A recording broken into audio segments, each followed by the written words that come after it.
Olá, você que acompanha as ações do Conselho Regional de Administração do Rio de Janeiro. Seja muito bem-vindo a mais um programa e hoje nós estamos aqui com um convidado especial, é o Nelson Melo e Souza.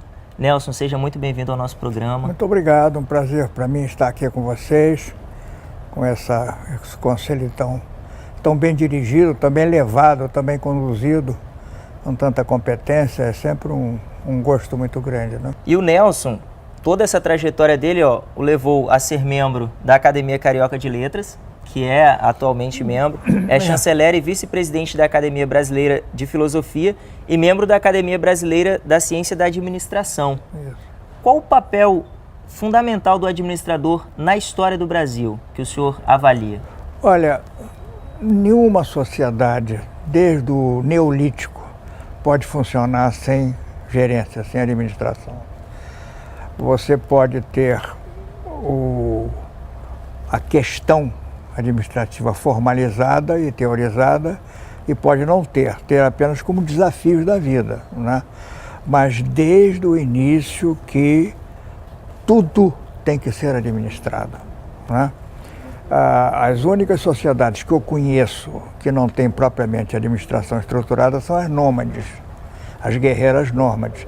Assim mesmo, para efeito de movimentos de guerra, de combate e de defesa, até para caça, você tem que ter um mínimo de organização. E este mínimo de organização tem que ser pensado, concebido e passado de geração para geração. Quer dizer, a administração, em outras palavras, é parte da vida organizada. 2015, 50 anos de administração. Se a pessoa não conhece, ela pode acabar perdendo a identidade. Não, perde e é um painel que o senhor vai trabalhar, né? Perde as referências. E você sabe que os grandes impulsos que houve na vida das sociedades organizadas foi devido exatamente a administradores de gênio. Quer dizer, por exemplo, por que Roma se destacou? Havia muitas cidades-estados naquela época. Até muitas. Maiores, né? O Cartago, por exemplo, era mais antiga e maior do que Roma. Acabou derrotada por Roma. E outras mais, Tiro, Sidom, várias. Roma foi a única que pouco a pouco foi se consolidando e acabou se transformando num império universal, né? Por quê? Porque a administração romana, até hoje, ela é exemplo para nós. O direito romano é um exemplo. Estuda-se direito romano até hoje nos cursos jurídicos, né? Porque eles tinham uma noção absolutamente moderna de administração. Eles foram pioneiros nisso. E todos os grandes, por exemplo, Dario na Pérsia, foi um grande imperador que fundou o Império Persa. Ele foi, antes e acima de tudo, um administrador. Ele montou os circuitos de comunicação e de logística entre os diversos pontos do seu império com uma regularidade de pombo-correio, né? Para estar informado de tudo que estava acontecendo. E conseguiu construir um império fabuloso, que foi o Império Persa, né?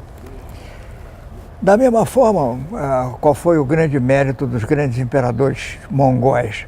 Por que eles dominaram a China? Porque eles tinham melhor administração. A China era uma coxa de retalhos, eles não. Eles tinham uma noção exata do que era necessário fazer, dos passos estratégicos que tinham que dar para montar Não é assim, não se conquista um país assim. Você tem que administrar suprimentos, logística, transporte, comunicações, uma série de coisas. Se você não tiver cabeça administrativa, você não vai organizar. Não adianta ter recursos. Assim também é uma empresa. Você vê quantas empresas modernas hoje, elas nascem, crescem, se transformam em grandes empresas, de repente caem na mão de administradores fracos e em 5, 6 anos elas simplesmente desaparecem, vão à falência. Por má administração. Tem o recurso, mas não tem a gestão. Má gerência, má gestão. Agora, não tem gestão. Nesses próximos 50 anos que a administração ela vai iniciar a partir de 2015, o que fazer para não perder a identidade e o protagonismo, que é o painel que o senhor vai trabalhar, né? O administrador, 50 anos depois, a identidade e o protagonismo. O que fazer para não perder esses dois itens? Olha, eu acho que não seria uma má ideia, compreende? um congresso ou uma série de conclaves, porque o Brasil é muito grande, fica muito complicado você fazer um congresso, mas uma série de reuniões estrategicamente deslocadas pelos diversos estados brasileiros para debater esse problema que eu chamaria, vamos dar um nome até pretensioso, uma filosofia da administração, né?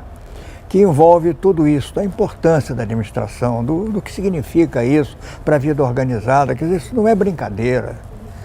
Isso é uma coisa muito séria. As pessoas não levam muito a sério, chamam qualquer um para ser assessor, isso e aquilo. Não dá certo. Um país mal administrado não funciona. A administração é para administrador e ponto.